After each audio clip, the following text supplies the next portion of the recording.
United States submarine base at Key West, Florida. A dispatch that quoted President Truman's press secretary, Charles Ross, as saying that President Truman has no knowledge of any secret project by this government that would give substance to the existence of such objects. Ross also said that both the Air Force and the Navy deny that such objects exist.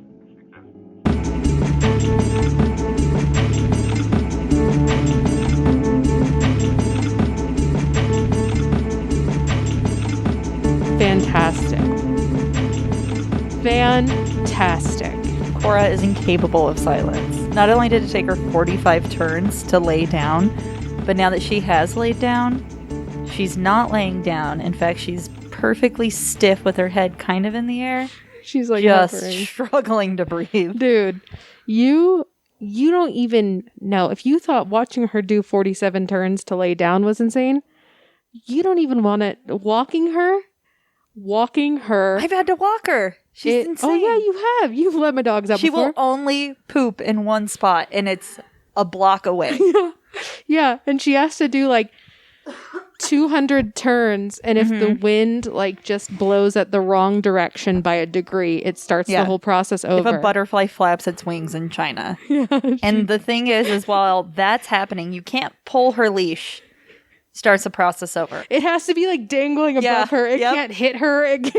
Meanwhile, though, Apollo's going fucking crazy, trying to just run around. So you have to like the chi that you have to focus in your body is just like you have to be like Jet Li water on one side while Apollo's going crazy, and then like a fucking oak on the other, so that you don't move for Cora. It's so ridiculous. So I actually put Apollo around my waist now.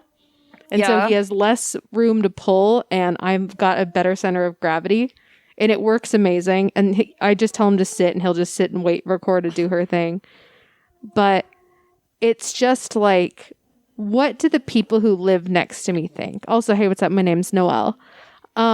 Because I've got this motherfucker, like, pulling the opposite direction from me. Like, his full body weight, he's Michael Jackson leaning, like, away from me.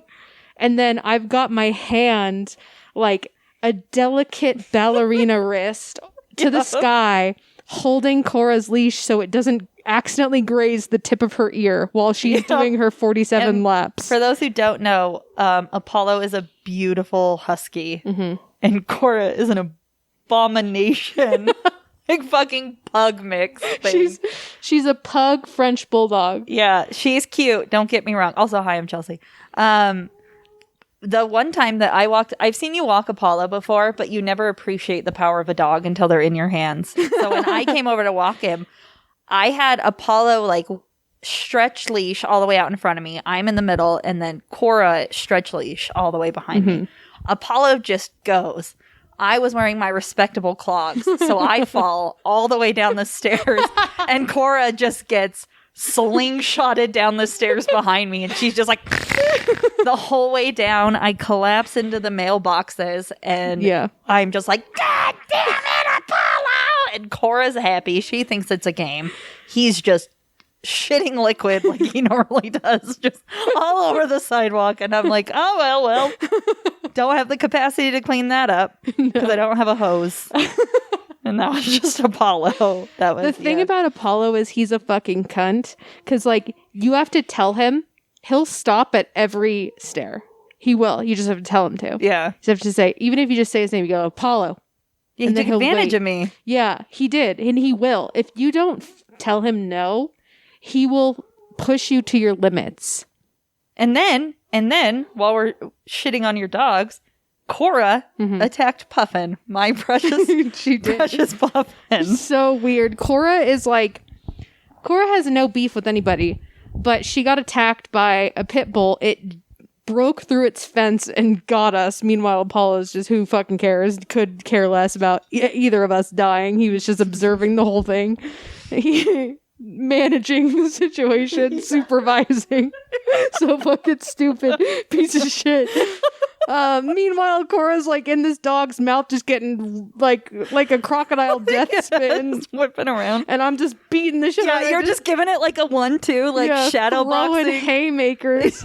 Dumb bitch Apollo supervising. Just standing there. Couldn't even. And it changed her, man. Yeah. Like, she's picky about the dogs that roll up on her, and like, no offense, actually all offense. Every single person who's on this neighborhood has the worst dogs in the world. Like, the people who just moved in on this floor, all the way down, they have this like this mix. It's like a whitish tan dog mix, and it is fucking evil. And this stupid girl doesn't know how to control it. We were walking around by my car, and it was coming out and met us. And obviously it was like being aggressive. And so I was walking Apollo, and Trevor was walking Cora, and I can see her just like, it's bullying the owner. It's pulling her towards us as it's like, and so I'm like, Trevor, grab Cora, like pick her up.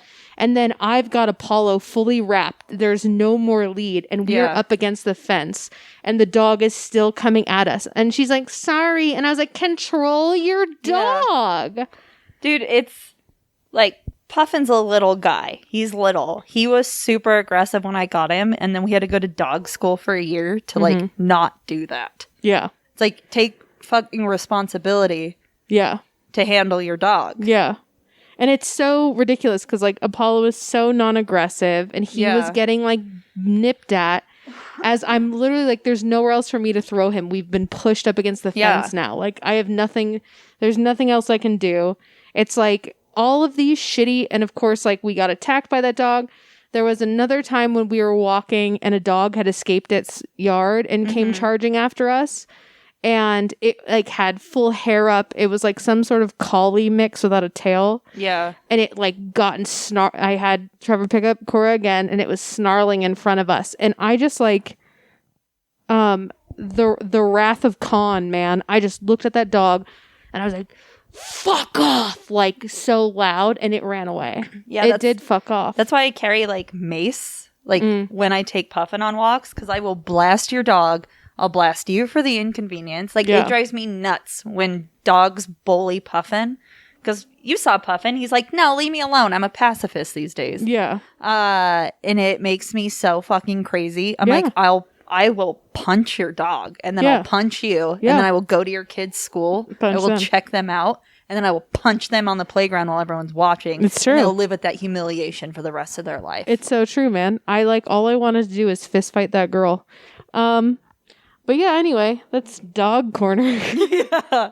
Our dogs are perfect. Handle your dogs, because our dogs are good all the time. Sometimes. I mean, now Cora's all jaded and shit. Yeah. But to be fair, Puffin didn't know he was getting attacked because her face is too flat to grab she skin. Can't hurt anything. So Puffin just lifted up one little paw and was like, a fuck? Yeah. And that was like Puffin's reaction. Yeah, she couldn't hurt if she wanted to. The thing with Cora is she makes the sounds, obviously. Yeah. As she makes sounds just existing. Her going balls to the wall full force sounds horrific. Yeah, it was just loud. Yeah. Just like how her breathing or just sleeping sounds horrific. Yeah, she looks like a little ghoulie. Yeah. She's a little nasty goblin. So cute. She's gross. Yeah. Speaking of gross. Speaking of disgusting. Actually, it's not that disgusting. We are taking episode recommendations from listeners, and one of the pieces of recommended material was more cryptid shit. Yeah, who recommended that one? Do you have the screenshot up? No. Not anymore. Shout out to you, though. Let me see if I can find it. Shout out to you. Yeah. Also, a fun piece of news. Someone took over our Instagram and stole it, and Noelle got it back somehow. By having your phone number saved. Yeah, it had my phone number saved, so I was able to... When she had gotten it, I was like, so she goes, are you in the podcast? And I said, no, I don't think I've ever logged in. Shout out to me being a piece of shit. Great job. And then she was like, oh, someone stole it. So I messaged them nicely if we could have it back. And then by that time, Noelle had gotten it back. Yeah, this happened a while ago, but we forgot to mention it. Yeah, it was a few weeks ago. It's so fucking weird. Yeah. People are weird. Josh Kita. There you go. Josh, thank you. So, bit of a cryptid, also a bit of a knot. I'm going to turn the fucking heat off every fucking time I forget. Well, I mean, I guess it's a bit of a cryptid if you want to believe it's like the Loch Ness Monster. Yeah. But I don't think it is. No. I don't think it is either. So, anyway, let's get into this. Okay, so little bit of background.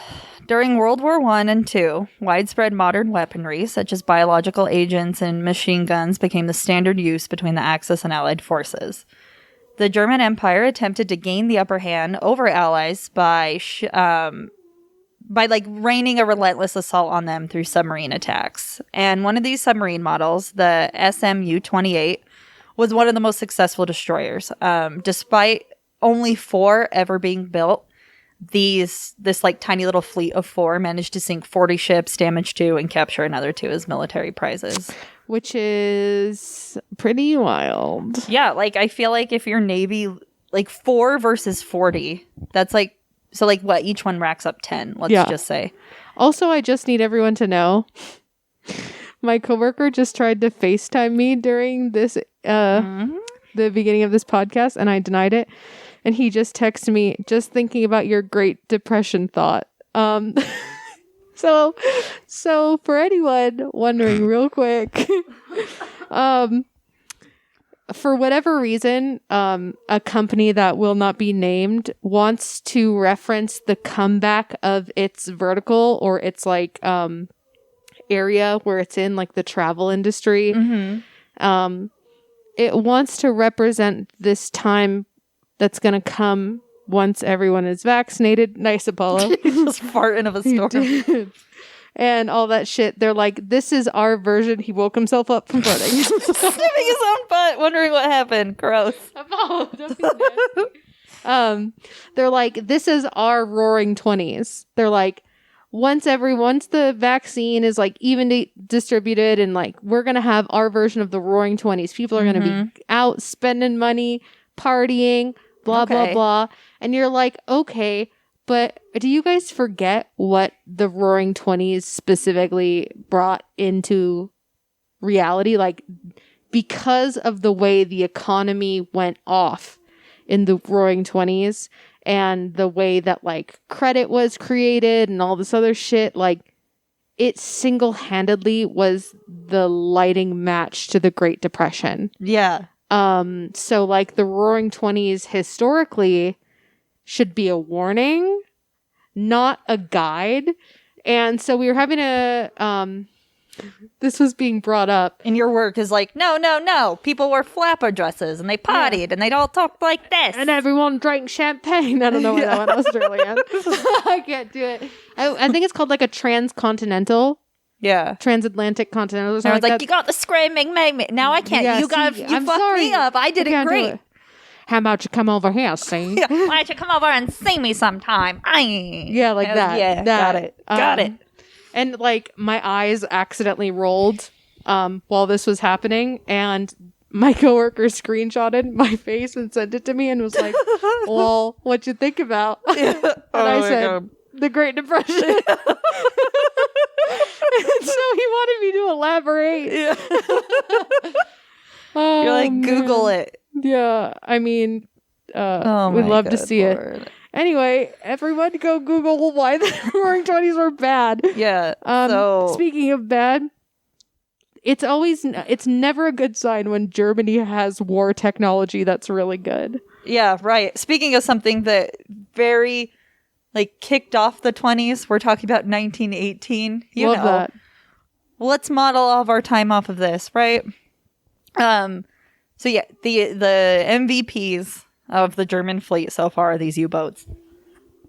Which is unfortunate because, you know, if we're talking 1920s, 1930s, the last thing you want is any MVPs on the German team. Right, yeah, I know. Not a good sign. Seriously. And so one of the more contentious areas of the ocean that we're really going to focus on for this episode was the North Channel, which connects the Irish Sea with the Atlantic Ocean. Mm-hmm. This was a really crucial area for the British, but their shipments were like constantly being targeted between Ulster and southwestern Scotland, and it was directly impacting their ability to keep supplies coming and going throughout the war. And a lot of these supplies were coming from the United States trying to help out. Mm-hmm. And so At the most narrow point of the channel, ships and submarines only had about 12 miles of ocean to maneuver through, and the German U-boats were totally relentless in their attacks.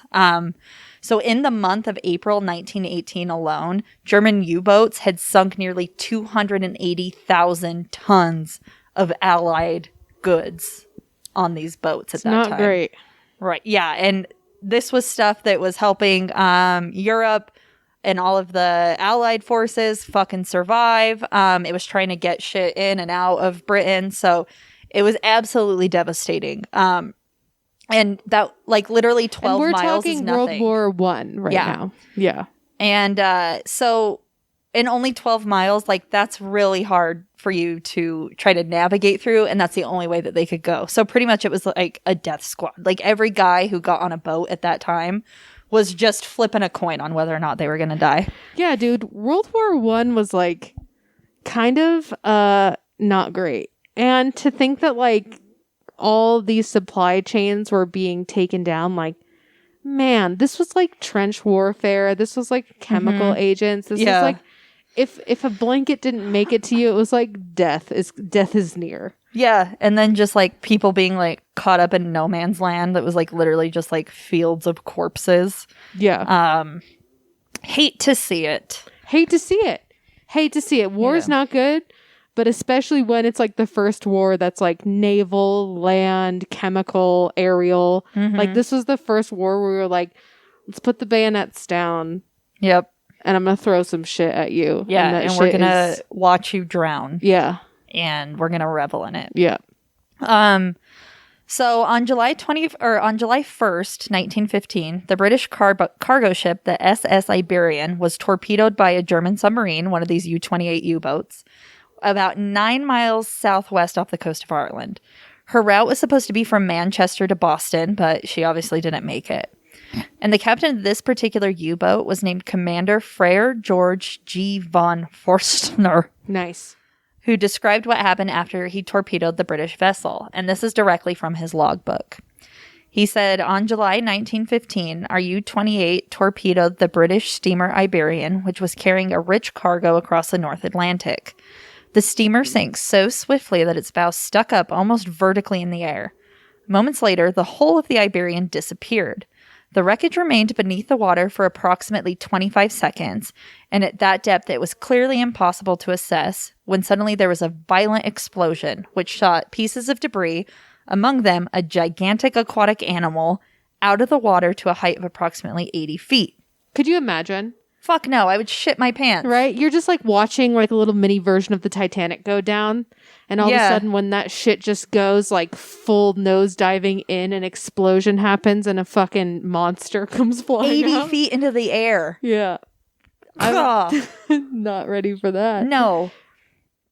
And then he kind of expands on it a little bit by saying, at that moment, I had with me in the conning tower 6 of my officers of the watch, including the chief engineer, the navigator, and the helmsman. Simultaneously, we all drew one another's attention to this wonder of the seas, which was writhing and struggling among the debris. We were unable to identify the creature, but all of us agreed that it resembled an aquatic crocodile, which was about 60 feet long, with 4 limbs resembling large webbed feet, a long pointed tail, and a head which also tapered to a point. Unfortunately, we were not able to take a photograph, for the animal sank out of sight after 10 or 15 seconds. So here's the thing. Because we're talking Ireland and like Irish channels, people want to say like, it was Nessie. It was the Loch Ness Monster. No, people are fucking stupid. Yeah. Nessie is clearly, oh my God, what's up? A lapras. Nessie does look like a lapras. Yeah, Nessie's a lapras. Nessie does look like a lapras. And this is like a crocodile. Yeah, it's like a huge... big, old, mean crocodile. Yeah, but with the only difference really was webbed feet. Is that really even much of a difference? Who fucking knows? Yeah, well, don't email us if that means something. But that's the only thing. Yeah. And plus, it's 60 fucking feet long. I mean, here's the thing, though. Here's the thing that, like, gets me is... I feel like we've touched on it before, but, like, we know more about outer space than we do of our own oceans. Mm-hmm. And every day it seems like if you look hard enough, you'll find some sort of article about someone discovering something. Oh, 100%. And sometimes it's like a weird bacteria that grows in hellish conditions. And other times it's like new gigantic squid size of skyscraper found washed up on the shores of Tokyo. Yeah. Or even like terrifying remnants that it's like, the world's biggest whale had a bite taken out of it by something that's clearly bigger. Yep. You're like, huh? Yeah. It's not great. No. And like part of me thinks it's kind of cool and fun and groovy to think that this is a cryptid. And the other half is like, this is just some fucking Godzilla-ass sea monster that lives in the deep, dark depths of the ocean who got its shit rocked accidentally when a fucking boat sunk on it. If we want to be poetic, what is a cryptid other than just an animal we haven't discovered yet? True. That's fair. Yeah. But there's something about this resembling something we already know. Yeah, that we can like wrap our mind around. When like most cryptids are like the Jersey Devil. And you're like, what is that? You know? Mm-hmm.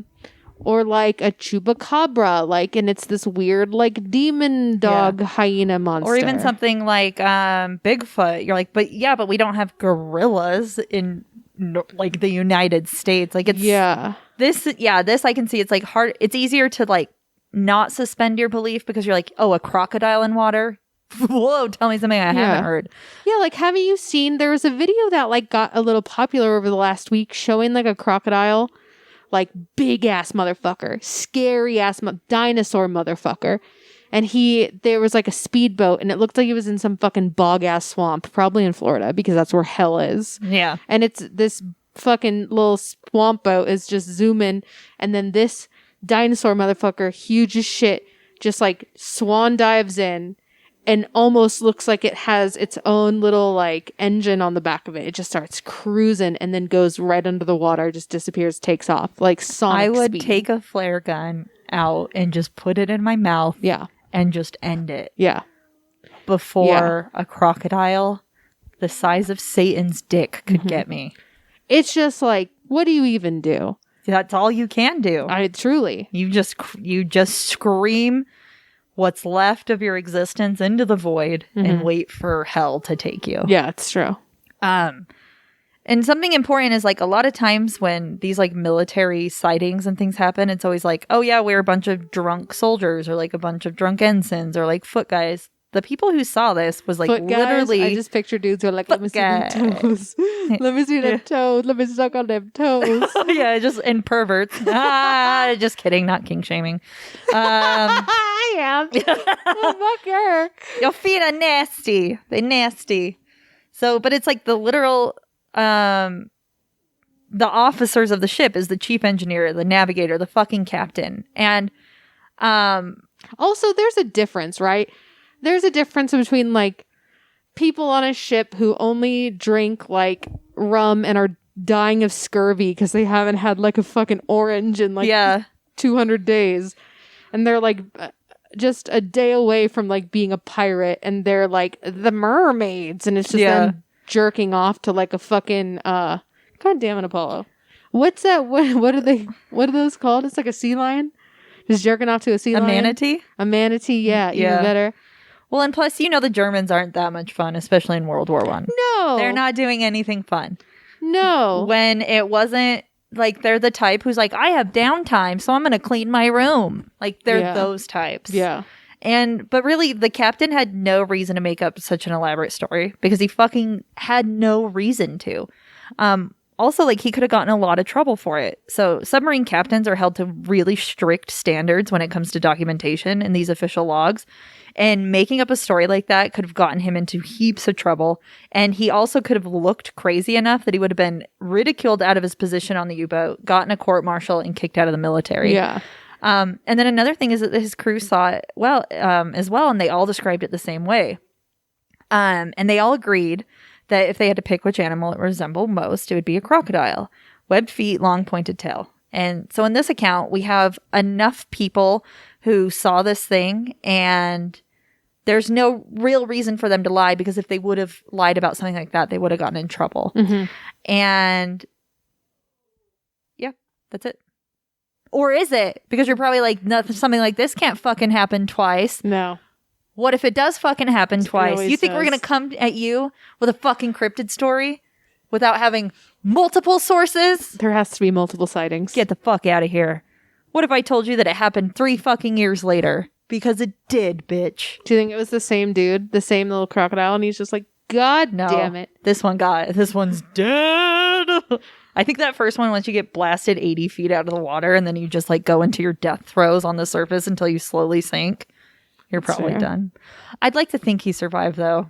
Yeah, maybe lost in my heart. arm. Yeah. So another captain of one of these German U-boats called the UB-85 was Captain Lieutenant Gunther Kreck. Uh-huh. And he patrolled this little 12 miles of channel, hoping to add to the devastating losses of the Allied forces. And he had only been in this area for about 2 weeks. And although other units were putting up really good numbers of murder, he had yet to do anything worthwhile. And it's because... You know what those Germans like to do? Yeah. Murder. Yeah. So he was just like fucking mainlining coffee right into his eyeballs to stay awake. So he could just like look for people to kill. And it's because of this obsession with killing Allied forces that on the night of April 30th, 1918, off the coast of Ireland, he stood on the top of his conning tower in the middle of the fucking night, peering through his binoculars, just skimming, looking for something to bomb or torpedo. Typical German. And he was scanning the waters with nothing but the full moon to give him light when he suddenly experienced an insanely powerful surge on the starboard side of his submarine, followed by the sound of something kind of climbing onto his deck. And to his surprise, Kreck saw that this something massive was on top of his submarine. He described it as the beast had large eyes set in a horny sort of skull. It had a small head, but with teeth that could be seen glistening in the moonlight. Every man on watch began firing a sidearm at the beast, but the animal had a hold of the forward gun mount and refused to let go. I'm not criticizing this man. I understand that the disposition of saying he was only illuminated by moonlight is supposed to explain this away. Mm-hmm. But what a bullshit-ass description. He described this, like, cryptid crocodile monster like the same way you would describe, like, your sweetheart to all of your friends in the bunker at war. Like, large eyes and a horny skull. I mean, yes, but more of, yeah, like... you might describe your love as horny. Yeah. More, so. Like... Her eyes glistened in the moonlight, and she had a small frame. And it's like every man took notice. Like, what, bro? You're talking about like a giant crocodile monster. Like, I don't need like verbs. Like, this is not. Give me some adjectives, motherfucker. Like, okay, so it had shiny teeth. Like, what? Yeah, I'm just gonna say it. Kreck is the poor man's Forschner. Yeah, I really don't. I'm not like, no offense, but like, what a shit ass description. Yeah, well, he's a piece of shit. So yeah, not very good at describing stuff or killing. Apparently, no. So when Kreck was on top of his submarine, he had the hatch open, which caused a huge issue when the monster climbed on top of the vessel. And because the monster was so heavy, the 730-ton submarine started to dip into the water. And if enough of the seawater got into the open hatch, the boat would 100% sink. Nightmare shit right there. Yes. So Kreck's only option was to tell his men to keep firing at the monster, with little regard to what damage it was going to do to the hull of the submarine. Sure. So eventually the thing did let go of the gun mount and went back into the water, but they were not out of the woods yet, because just the weight of the monster and the grip of it was enough to damage the U-boat so badly that they literally could no longer dive under the water. They were literally a sitting duck in the middle of one of the most contested ocean war zones in the middle of World War I. Sounds safe. Yeah. Honestly, that's what you got. Yeah, and so guess what happens? The fucking British Royal Navy rolls up on them sometime later. And these guys are just like, hey. Yeah, it's like, oh, hello, good morning. Yes, we just hanging out. And the British are like, we'll kill you. Nice British accent. Guys, I won't. You guys got any tampons? Our prince really loves them. Oh, and the Germans are like, we don't bleed. We are German. Anyway, sorry. So I can make these jokes because my grandma's German. Yeah. And also they're white, so who cares? Also, fuck them. They were on the Axis side. Nobody cares about them. We're talking of times of war. We can talk shit on the Germans. Yeah, anytime there's a war that happens, usually it's a safe bet that the Germans are not on our side. Yeah, and like I get it right now. Germany's like cool and like really at the forefront of like the electric vehicle movement and clean energy and whatever. And they're like trying to get their shit together. But like, we remember. Yeah. We You haven't done enough good for us to stop shitting on the people in World War I and II. You guys like aren't even allowed to have like a real military still. Like, seriously. I don't want to fucking hear from you. Like, you want to talk to me? You send a note to the red, white, and blue, baby. The idea of someone listening to this and be like, they're really mean to Germans. It's like, oh, are we mean to the Germans? So mean to the Germans. Maybe they should cry into the strudel. Mean to the Germans. We're talking about like 1918 Germany. They had a world war brewing inside of them. Yeah. That also contained like historical atrocities. I think that we are legally obligated to shit on World War I Germans, or they kick us out of the United States. Yeah, it's true. I don't think we should apologize for talking shit about the Germans. Right. Never. I never apologize. You know what I mean? They say 9/11, never forget. Holocaust, never forget. Yeah, this is never forget. Yeah, never. Fuck you, Germans, during that time. Straight up. Unless you're a good one. They were good ones. Like Margot, the Margot lady who helped Anne Frank. Yeah. Or was she Austrian? Are they similar? I don't know. I don't know either. I don't know. That's American education, baby. Whoop, whoop. It's not about us. We don't care. So the Royal Navy ship that rolled up on him was called the Coreopsis. And they were a heavily armed drifter. And they were... I can just imagine like the British boat that rolls up on them is like... It's like made of like white fine china with like dainty little They're all just flowers. sipping tea. Yeah. And they're like, I don't know how to do a British accent. What? Hello. For some reason, they're all just prancing over to the side. Yeah. They're playing, they're playing croquet on the top of the submarine. And they're like, y'all can come on for tea, but you're not getting the good tea. Like, and then they have crumpets and their pinkies are out. Yeah. We're going to shit on you too, motherfucker. You think we forgot Boston Tea Party bullshit? Forget, dog. Never forget. Never forget. That's why the British got stomped all over. They were just driving these fucking tea sets. How are you supposed to be the big dick when you're holding a croquet mallet? So... It's true. We get it. You play polo. Yeah. You can't fight a war to save your life. Oh. Anyway. Yeah, where was I? Oh, man. Okay, so anyway, this was apparently a badass ship. But they roll up on this U-boat just chilling, and all the Germans are standing on top of the submarine with their hands in the air, like obviously giving up. Last time I saw a German with their hands there was not good. It was not a good sign they were doing. They had both hands in the air. Okay, good. Still feels wrong. Keep your hands down, Germans. Yeah, we don't need it. Yeah, just chill out. We know what you meant. I don't think Germans should raise their hand if called upon. They should like raise a foot. Yes, yeah. They've lost their ability to just speak up in public situations. We don't want to hear it for a while. Keep your hands down. So the British cruised on over to see what was going on, and they were met with a bunch of really terrified seamen. Oh. Who told them the insane story of their attack by the sea monster. I bet that's a story you would tell if the people you're playing war against roll up on you and you're fucking like crushed aluminum can of a fucking vessel, and you're just like, a sea monster came and it almost got us. Yeah, help us. They put their hands up like babies do, like, pick me up. Yeah, I bet. I wish that we could verify like what happened to this U-boat, but the British fucking sunk it, which is standard practice in war. They did get the Germans off. They didn't like murder them all. But they like they did. Yeah, maybe they did, and they're like, the monster did it. But yeah, they got all the Germans off, and then they blew the U-boat out of the water because they didn't want anyone to be able to salvage it. It's fair. So in 2018, an engineering firm called Scottish Power found what seemed to be the sunken UB-85.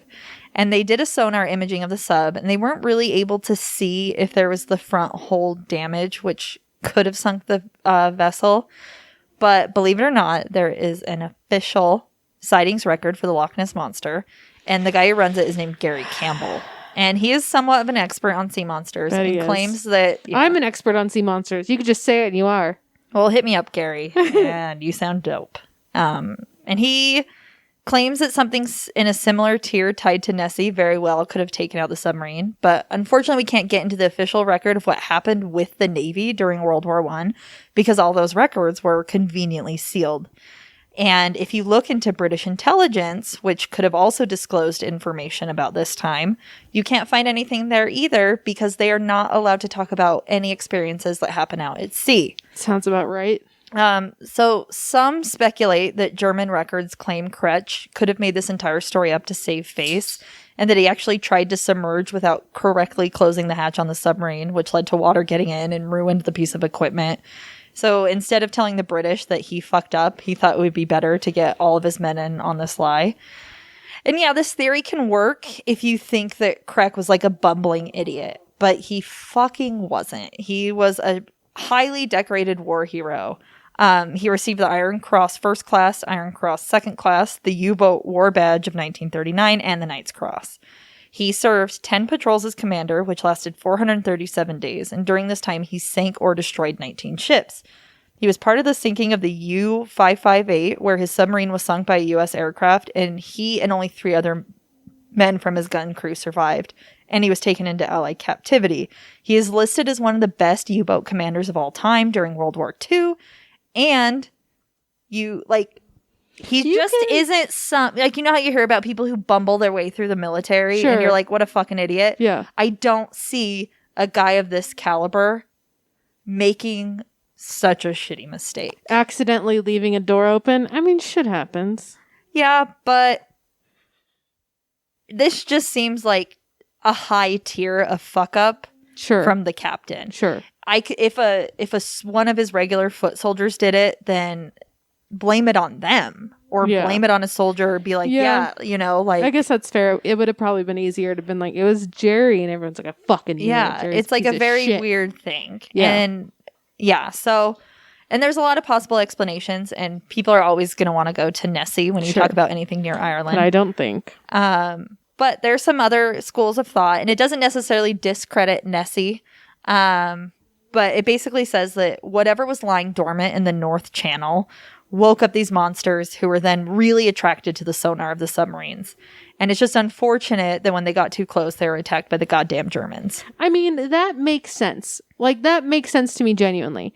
You've got this, like, tiny area of, like, land/water. Mm-hmm. It's being highly trafficked because of the war, with these, like, vessels that are kind of, like, newer technology, blasting fucking sonar off and shit, going bump under the water, like, causing a lot of disturbances. Like, it would make sense, like, if there was some, like, deep, dark, death, creepy, icky, nasty monster that we've never seen before, you know? Yeah, like Cthulhu in a much smaller sense. Like, this area, this is, like, the first time these kinds of things are in the water. Like, submarines are a relatively newish technology, and this is the first time they're in that area. So naturally, like, the creatures in that vicinity are going to be curious. Yeah. Sure. I can buy all of that.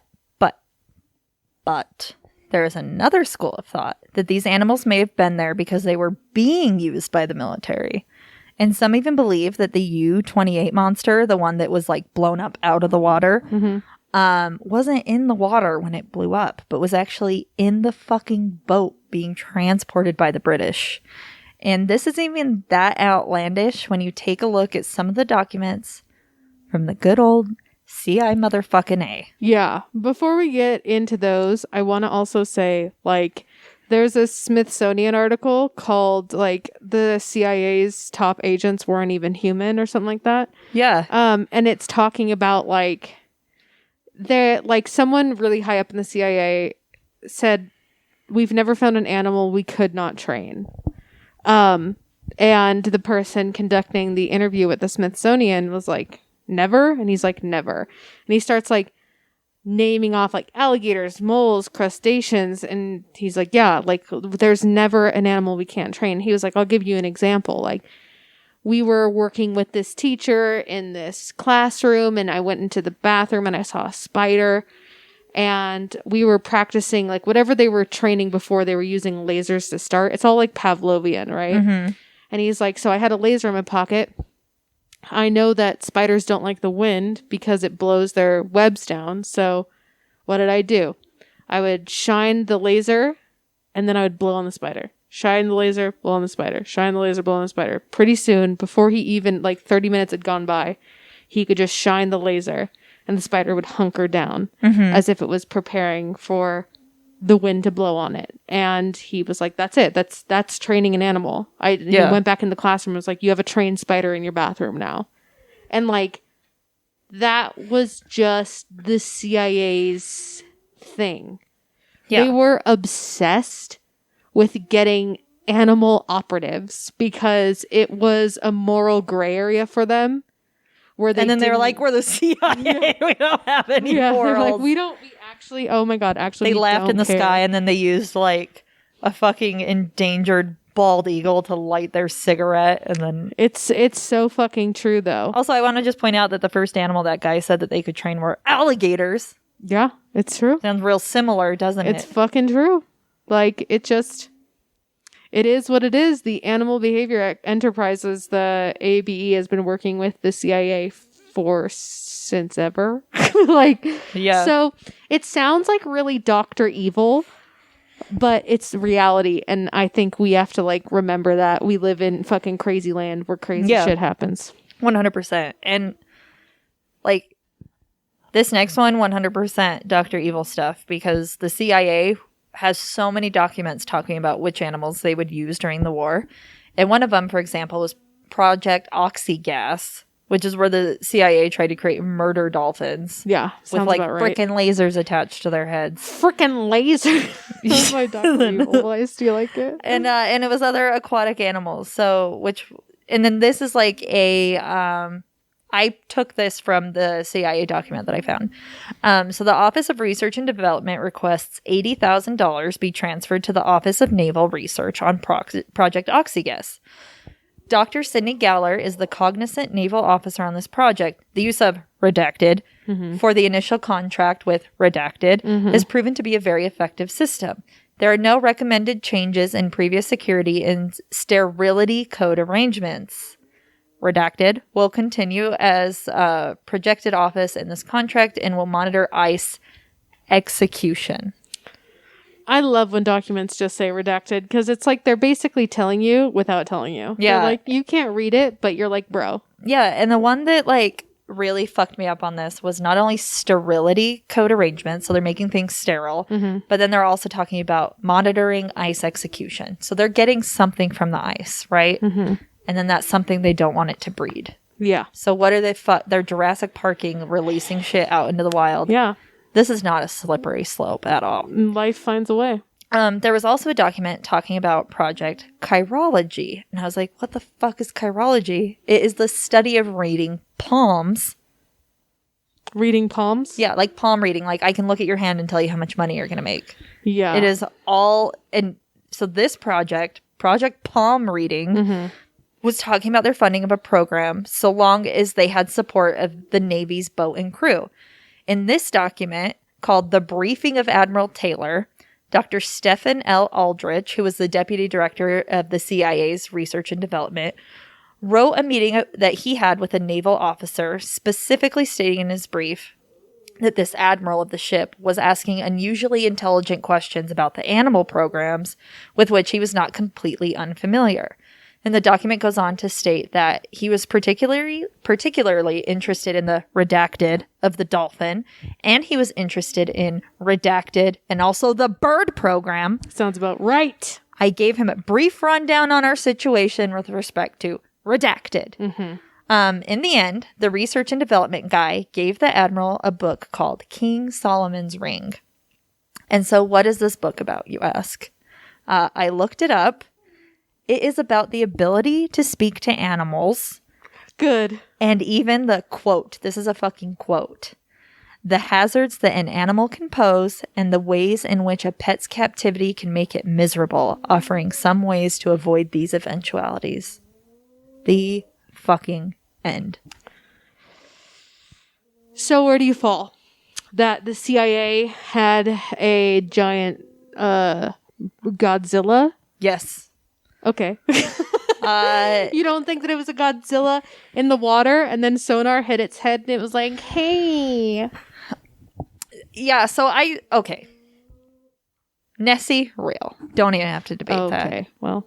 So Nessie, totally real. Okay. I don't think what we have here was Nessie. No. I think we have like big ass alligators or crocodiles. Yeah. Sea animals. Yeah. So the one that's interesting is the one that people want to make the argument the British were transporting it. And the transports that were going through were going to the United States. And the United States talks specifically in the CIA documents about using animals during war.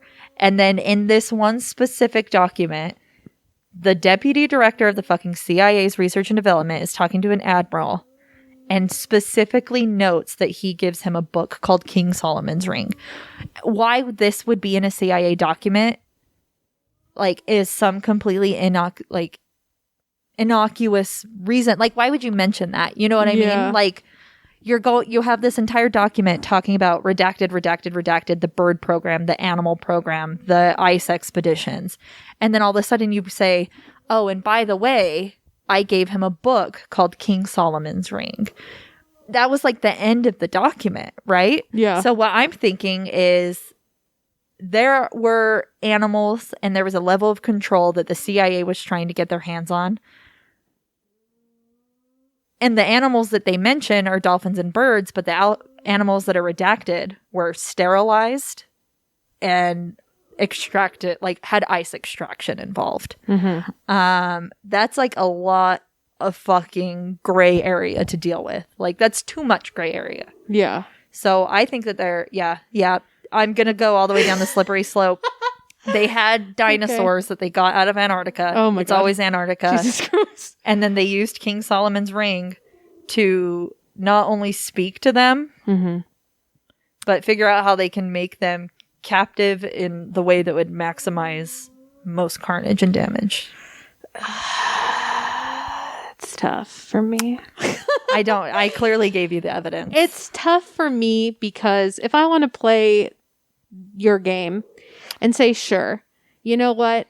I mean, if we're going to live in like King Solomon Ring, talk to animals land where we extract dinosaurs from the ice, it's not that far-fetched. And we also think that like the Germans in World War II were like basically trying to find the holy grail of eternal life so they could access like magic. Sure.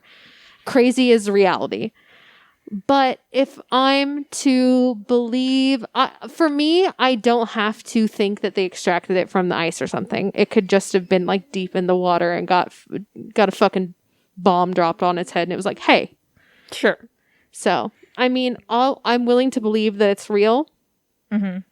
I just don't think it's as Jurassic Park as you think. But I appreciate your Jurassic Park. The crocodiles, the cryptid crocodiles. And the thing is like, they don't call it like the crocodile monster. It's the U-28 incident is what it is. It doesn't even have like a name. We've assigned it the crocodile name. Yeah. But it was so out of the realm of possibility of being a crocodile that they call it the U-28 incident. So don't let us diminish. No. It's not just a crocodile that was in the water. It was a very special crocodile. Fucking something. And the only way they could describe it was crocodile-like. It's the same way the Mothman were like, it's a guy with big red eyes with moth wings. You're like, okay, it's not literally a man with moth wings. That's just the only way we can fucking describe it. Sure. The same way Bigfoot's not a gorilla or an ape. It's a fucking thing. Sure. Distinct. Very distinct, right? So these two incidents, I think it would be cool if the British were transporting these like cryptid monsters to the United States to get them to the CIA or whatever predated the CIA to get control of them, because the Germans were doing fucking crazy stuff during World War II. Absolutely. Also, Hitler tried to bomb Britain by shooting bombs into the sky because he thought Earth could have been concave. Yeah, never said he was smart. Yeah, so it's like a lot of crazy stuff was happening, and they were literally trying to do all this stuff. They boast they can train any animal. Yeah. they let us know that they were using animals as weaponry, but only some animals. Yeah. They redacted the rest. Yeah. I don't disagree that it could be a possibility for anything else. I just think maybe. Well, because like the CIA let us know that they were sterilizing American citizens. They're like, yeah, that's fine for you to know. Yeah. What shit are they putting in these redacted documents that's worse than anything they've already disclosed so far? That's a fair point. So they, I don't think that they were crocodiles. I think that there's something else. You think it's a dinosaur? Well, crocodiles are dinosaurs, right? Yeah. It's something we haven't discovered yet. Yeah. I want to believe that we took it from Antarctica because I just want to. Okay. That's my fair. prerogative. That's fair. I appreciate the honesty. But if we're going to be like really honest, it's probably like Greenland that they got it from because that makes more sense geographically. But yeah, totally something happened in this small stretch of water. And thank God, thank fucking Christ, they didn't got Nessie. Because that just would have been unacceptable. Yeah, I don't think this was Nessie. No. I'll die to protect Nessie. Yeah. So I could take it or leave it on Bigfoot. I kind of don't give a shit about Bigfoot. I'm gonna be real. Like, I want Bigfoot to be like, okay. I want Bigfoot to thrive. I want it to have a great family. Sure.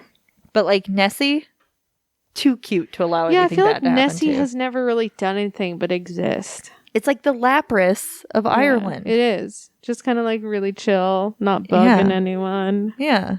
Everyone else, all the other cryptids do something nefarious. And I can't recall off the top of my head Bigfoot doing something not cool, but he seems like a not cool guy. The thing with Bigfoot that really grinds my gears is that I think Bigfoot's more tied into alien stuff than actual, like, of this earth cryptid There's a whole, shit. like, Bigfoot is an interdimensional time traveler shit that I just can't even fuck with. Yeah, so I fuck with it. If I had to throw my stone into a Bigfoot pond, it would be that the Bigfoot is alien, not of this earth. So you want to know what? I want to see his fucking green card to come down here. Whoa. And fucks with me. That is racist. That's very American of you. Yeah, I know. I went too far with the cosplay. I don't think that borders are real. Sorry, Bigfoot. But there is a border around Earth. Don't come here. No, I say fuck it. You just want them all to come. Fucking land here, dog. One of the most vivid dreams I ever had was that I was walking across the street, like right over here, over to Piper Down, the bar. And I hit the little crosswalk thing, and I looked up in the sky, and it was like a perfectly clear blue sky and like these almost Simpson-like white clouds. Okay. And I look up, and then I look down, and then I look up again, and all of a sudden the entire sky is filled with all of these different spacecraft, like we're being invaded. That would be terrifying. And that was the dream. I always have wondered, like, what I would do. Would I collapse in on myself and just be a shell of a person until the aliens get me? Or do I become that person who takes, like, the machete I got for Christmas and shave my head and use the blood from the nicks to, like, put on war paint and just fucking Mad Max Mel Gibson my way through some alien carcass with Puffin in his adorable backpack? Who are you going to be in the alien apocalypse? We never know until that time comes. It's true. I'd like to think. Here's the thing. I have two demons fighting inside of me. The one who's like, go on a path of wrath and destruction. Yes. And the other one that's like so nihilistic that's like, 'tis the end. Yes. Same. Like, yeah, I'm going to take every antidepressant I own and every, like, I'm going to get real fucked up on pills. I'm going to gargle down some wine. I'm going to run down the street naked. I'm going to yell at the people who have slighted me. I'm going to raise Puffin up in the air like baby Simba, and I'm just going to wait for the ray beam to kill me. Yeah. Or I lace up my boots all the way to the fucking top. Tight. Hair in a ponytail. Got to. Shave it. It's in the way. Shaving it. I'm going to Amazon cut off my titties so that they don't get in the way of my fighting. Yeah. And I'm going to start turning alien skulls into soup bowls and mama hungry for sweet broth. I'm going to be the human predator. Yeah. I don't know. It depends on only time will tell. Only time will tell. I think it really is depending on the mood. How did I sleep the night before? Yep. Did I have to go into work? Am I 3 hours into a shift and then the apocalypse happens? Sure. Am I a little gassy that day? How bloated am I? Like, is it hot outside? True. did it recently have that slushy snow that we get? Mhm. And then is it going to like get in my shoes, make my feet cold? Yeah, it's all circumstantial. Very circumstantial. But those are the two demons. But when the stars fighting align, yeah, don't come for me. We'll see how it goes. Yeah. And see ya. When push comes to shove, I hope I could maintain Gryffindor status and not full on squib Here's out. the other thing though. What's the version of being Rambo going well during an alien invasion? What, you get to have a whole entire blown up apartment complex to yourself? You know? Yeah. I mean, but it's like I really think if an alien invasion happened, we wouldn't have enough to stop them completely. That would prevent horrific damage. Yeah, what would we be? Just refugees in our own world. Right. If Puffin's happy, I can be happy. Sure. If they take out Puffin, then yeah, there's no force on this earth or in this universe. Like I'm gonna go. Yeah, I'm taking somebody with me. I'm pulling I will take the grenade and pull the pin and go running into the... Yeah, see, that's what maybe I could get behind. I honestly think that might be it. That's doing both of the things that my mind is telling me to do. I see that for you, because not only would you do something for the greater good, but then you'd be over the bullshit so fast that you're like, I'm out. Yeah, I'm out. But I'll do this one thing on my way out, but then I'm done. Yeah. Yeah, I think that's my role, is to commit suicide for the population. And we all have our parts to play. Exactly. Not everyone can play drums. No. Not everyone can play cymbals. No. Some of us just gotta play the bass. I don't know. Some of us just gotta take a grenade in our mouth. Yeah. Yeah. Oh, shit. So there's your weekly thought exercise. Who are you gonna be when the aliens come? We would like to know. Yeah. Just reach out. And also, if you have an idea for an episode that you want us to cover, hit us up. Yeah, hit us up. Because we read everything. We do. And if there's enough. So what I base good content off is if we can write 5 pages single spaced about it. It's true. We wanted to do this cryptid episode about the Baba Yaga, who is the German witch, but there's nothing really cool about her other than folklore. Right. In the same way that I would say there is about Krampus. No one's and I was walking home on a Sunday night and I heard the chains dragging on the ground and I turned around and it was Krampus throwing me in a basket. Yeah, it's fun stories that everyone knows. So try, if we don't cover it, that might be why. Yeah. But I mean, we could do a 2-minute episode about something. I don't want to turn anyone's ideas away. Wow, that's really inclusive of you. Yeah. Who knows? We'll get around to it eventually. Yeah. Cool.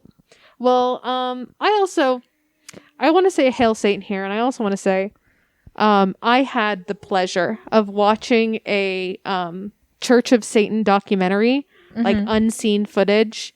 It only had a release of 2,000. Okay. And I watched it last week, and it was really fucking cool. Unfortunately, I hate Anton LaVey. I think he's the worst. But there is something so fucking groovy about the Church of Satan. They were interviewing people who were taking part of it. And this one woman, I don't remember her name, but she was older. She was probably in her 60s or 70s. Okay.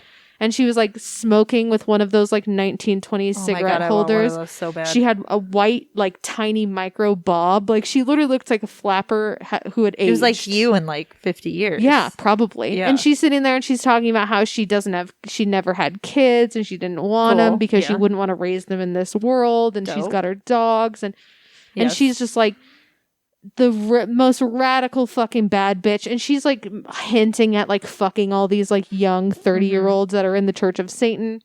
And the Church of Satan was one of the first organizations to accept anyone who was gay or queer or non-binary. And without even realizing it, Anton LaVey was saying these profound things. He was it doesn't matter. Yeah. We don't treat them any different. It doesn't fucking matter. Right. And I just think that was really groovy. But then Apollo, he's just leaking gas. Stop being gross. But then because Anton LaVey was a big fan of ritual. And like acting out, essentially. Like we said, cosplaying Dracula. Yes. And they always had a naked woman on the altar, whatever heavy metal rock on. And, but then they bring out like a fucking python. Yeah. And like the naked girls are like dancing with the python and they're getting like a little weird with it. Yeah. Like first you're like, the snake is clearly agitated, put it down. Yeah, you're going to get bit. Yeah. And then they're like wanting it to like ride up in between their coochie lips. And I'm just like, this is where we stop. Yeah, you don't need to be sexy with animal abuse. No. The snake doesn't want that. Leave it alone. No. I was like, damn it, Anton LaVey. Yeah. Like, for a second there, I was like, this guy, he knew what was up. And then they did that weird shit, and I was like, God damn it. Here's the thing that Anton LaVey was smart about, was he saw the writing on the wall with, like, social progression, all this stuff. What he did wasn't really that profound, right? And just being like, yeah, you can be cool with everybody. But what he did was he set a standard where now if like regular religions want to be like, oh, we're also cool with everybody, he can say, yeah, because the Church of Satan did it first. Yeah. So, punk rock in that sense, where he was like, I'll call you the fuck out on your hypocritical standards. Less punk rock on, like, just leave the snake alone, man. Just leave it alone. The only time I want to see a snake agitated is when Jake the Snake has his cobra bite Randy Savage. The best. That is also not great use of animals. But So something me and Noelle were talking about before the episode started is that I'm super fucking new at my job, and now they also have me training someone super fucking new. I don't know what I'm doing, and so all I did was show her YouTube clips of such things as Jake the Snake having his snake bite Randy Savage. Christ. And then they're like, what are you training her on? And I'm like, oh, I'm showing her YouTube clips of WWE superstars because I'm also new and I don't know what I'm doing. And they're like, and like walked out of the room. I'm like, I am openly telling you that I'm fucking her up. They just thought it was your response was so ridiculous it had to have been a joke. They just think I'm so whimsical and fun. And I'm like, I don't know what to train her. All I'm allowed to do here is answer the phone. Well, train her how to do that. Train her how to answer the phone in different accents because you're really good at them. I'm like, here's how you answer the phone. She's like, got it. And then I'm like, well. That's it. Yeah, that was it. I was like, I don't know what else to do. Yeah. Well, you know. So if anyone of my coworkers are listening to this, great. Tell me what your favorite WWE superstar is now that you know who to look for. Oh, God damn it. Okay. Hail Satan. Hail crocodiles.